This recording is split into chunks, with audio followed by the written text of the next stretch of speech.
qui des franchises douanières et des exemptions de taxes et d'impôts octroyées aux nantis d'Haïti. Pour comprendre comment les hommes d'affaires haïtiens sont méchants et inconscients, il faut questionner les pactes secrets passés entre ces messieurs et dames et les responsables de l'État haïtien concernant les franchises douanières et les exemptions de taxes et d'impôts durant ces 30 dernières années. Au premier trimestre de l'année 2012, les départements du commerce et du Trésor américains ont publié un rapport d'enquête sur les citoyens américains résidant en Haïti et qui sont dans les affaires. L'enquête a révélé que les citoyens américains en Haïti bénéficient de franchises douanières s'élevant à $1 milliard l'an et d'un montant de 1,4 milliard sur les exemptions sur les autres taxes et impôts sur le revenu. L'État haïtien a un manque à gagner de 2,4 milliards par an en octroyant des privilèges à la classe des nantis. Il faut rappeler à tous que 2,4 milliards équivalent au budget de la République d'Haïti. Voilà pourquoi à partir de 2014, le département d'État américain a décidé de réduire les aides octroyées à Haïti et de couper certaines subventions. Les États-Unis d'Amérique jugent que l'État haïtien devrait faire un meilleur travail de collection de taxes et d'impôts. Depuis 2016, l'USE avait signifié au gouvernement provisoire de Jocelyn Prévert que les réductions d'aide allaient venir. C'est dans cette optique que des économistes comme Wilson Lalo choisissent de dresser un budget en augmentant les taxes et impôts des éléments de la classe moyenne et des masses populaires. Le pouvoir en place a fait le choix de ne pas entamer des réformes fiscales. Dans ce bref article, nous voulons analyser pour le grand public le pourquoi des franchises douanières et des exemptions de taxes et d'impôts dans une société capitaliste et expliquer à tous comment l'État haïtien devrait procéder pour rebalancer les choses et rendre justice aux pauvres qui souffrent dans ce pays. Nous sommes arrivés à un carrefour de notre histoire où les lampes commencent à se délier, où l'on ne peut pas continuer à rendre responsable le blanc parce que le blanc a décidé de nous donner une certaine marge de manœuvre pour voir si nous pouvons réellement nous prendre en main. Avec l'élection de Donald J. Trump, Haïti a la possibilité de tirer son épingle du jeu, d'effectuer des réformes en profondeur, d'établir des politiques publiques pour faire respecter le principe d'équité et d'égalité. Donald Trump durant sa campagne électorale avait promis que les États-Unis d'Amérique s'immisceront de moins en moins dans les affaires d'autres pays. Aujourd'hui, nous voyons clairement que l'administration Trump donne la primauté aux questions domestiques par rapport aux affaires étrangères. Qu'est-ce qui empêche à Haïti d'ouvrir un channel de communication avec la Chine populaire? Qu'est-ce qui empêche à Haïti de contacter des investisseurs au Moyen et au Proche-Orient? L'administration de Jovenel Moïse est otage de la classe d'affaires qui refuse de payer des taxes et des impôts. Les Arabes et les mulâtres en Haïti qui contrôlent la classe d'affaires ont longtemps choisi la voie de la bamboche et de la corruption généralisée. Ils ont prouvé qu'ils ne sont pas des Haïtiens. Nous n'encourageons pas la violence dans le pays, mais le peuple doit résister face à la menace que constituent ces deux classes en Haïti. Nous ne cherchons nullement à dédouaner les bossales qui s'allient à ces apatrides pour clouer au pilori les pauvres Haïtiens, miséreux de leur état. Nous classons à la même enseigne les intellectuels noirs de la classe moyenne et les politiciens issus de la classe populaire qui choisissent de faire le sale boulot pour les nantis d'Haïti. Aujourd'hui, nous devons poser la question de Dessalines, et les noirs dont les pères sont en Afrique, n'auront-ils rien? Haïti, depuis belle lurette a choisi la voie de la libre entreprise et de la démocratie, mais les acteurs dits capitalistes refusent de jouer le franc jeu. La capacité de l'État à collecter des taxes et des impôts est inhérente au régime démocratique et au mode de production capitaliste. Comment est-ce qu'un État peut fonctionner, peut investir dans les infrastructures s'il détermine à exonérer un groupe de citoyens devant le fisc? C'est un crime quand on sait que ce groupe de citoyens a les moyens pour faire marcher l'économie et la machine étatique. Pourquoi accorde-t-on des franchises douanières et des exemptions de taxes et d'impôts? Les franchises douanières et les exemptions de taxes et d'impôts sont accordées pour stimuler les hommes d'affaires et les entreprises à fonctionner et investir leurs profits pour créer des emplois et faire rouler l'économie nationale. Aux États-Unis d'Amérique, les entrepreneurs bénéficient de ces exemptions parce qu'ils investissent leurs profits à créer des emplois pour les éléments de la classe moyenne et le peuple en général. Il y a des mécanismes mis en place pour déterminer si un entrepreneur investit ou non ou s'il mérite de recevoir les exemptions en franchise douanière, sur les taxes et les impôts à payer. Que se passe-t-il en Haïti? La plupart des hommes d'affaires en Haïti sont citoyens américains. Nombreux sont issus du Moyen-Orient. Leurs profits sont entreposés dans des banques américaines, européennes, libanaises, syriennes et israéliennes. Ils n'investissent rien en Haïti. Pourquoi depuis plus de 30 ans l'État haïtien continue avec cette pratique d'exonération? Les dirigeants politiques sont élus et nommés par la classe des affaires. En contrepartie, ces derniers offrent des avantages juteux à cette classe qui n'a pas les intérêts de la nation haïtienne à cœur. Nous sommes arrivés à un carrefour où nous réalisons que le populisme de droite et de gauche sont des manœuvres entreprises par les élites pour zombifier le peuple. Qu'est-ce que la gauche a foutu depuis 1986 en Haïti? Il y a une tendance à considérer les hommes d'affaires en Haïti comme de vulgaires imbéciles qui n'ont ni lecture ni écriture. C'est une fausse idée entretenue par les nantis mêmes. La plupart de ces hommes d'affaires sont très instruits et ont fait leurs études dans les meilleures universités au monde. Ils comprennent bien le fonctionnement d'une société capitaliste. C'est en connaissance de cause qu'ils choisissent de faire mal à Haïti, aux miséreux et aux appauvris haïtiens. En affaiblissant l'État, ils font d'une pierre deux coups. Ils bénéficient des largesses des dirigeants incompétents et inconscients et ils rendent impossible toute tentative de soulèvement et de changement du peuple haïtien.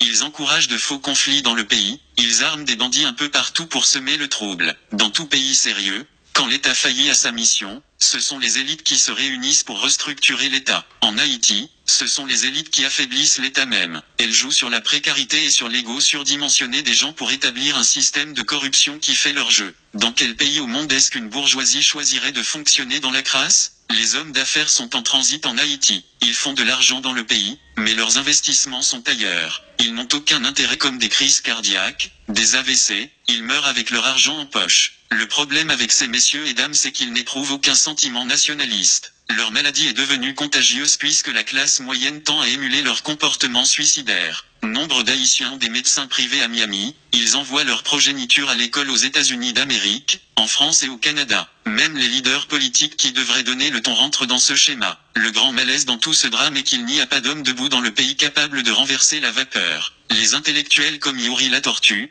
Patrice Dumont, Quesnay Farrell, Eddie Labossière, Sauveur Pierre-Étienne, Georges Michel, etc. qui auraient pu dénoncer ces manœuvres sont relégués au banc des lâches et des opportunistes. Ils profitent eux aussi du système. Qu'est-ce qui explique qu'un intellectuel comme Quesnay Farrell choisit de ne pas produire des livres pour expliquer les jeunes pourquoi Haïti est pauvre? C'est bien de parler à la radio, mais le devoir d'un intellectuel est avant tout d'écrire pour la postérité, de faire comprendre et d'aider ceux qui peuvent lutter à appréhender le réel. Il y a des dizaines de milliers d'intellectuels haïtiens qu'on aurait pu mettre en cause et blâmer, mais on cite ces noms parce qu'ils sont plus en vue. Comment va-t-on et peut-on sortir de ce carcan? La pensée critique c'est ce qui fait défaut à Haïti, à sa jeunesse et aux militants qui sont prêts à faire le sacrifice ultime. Voilà pourquoi aujourd'hui nous voulons finir avec le palme-épale et nous encourageons ceux qui ont la lumière de la connaissance et du savoir-faire explicite à partager leurs expériences. Nous ne voulons blâmer personne. Nous donnons à tout un chacun la chance de faire peau neuve. Il y a une excuse que certains intellectuels noirs de la classe brandissent à chaque fois qu'un élément de la diaspora les met en cause. Ils disent qu'ils ont choisi de rester en Haïti, malgré tout et que nous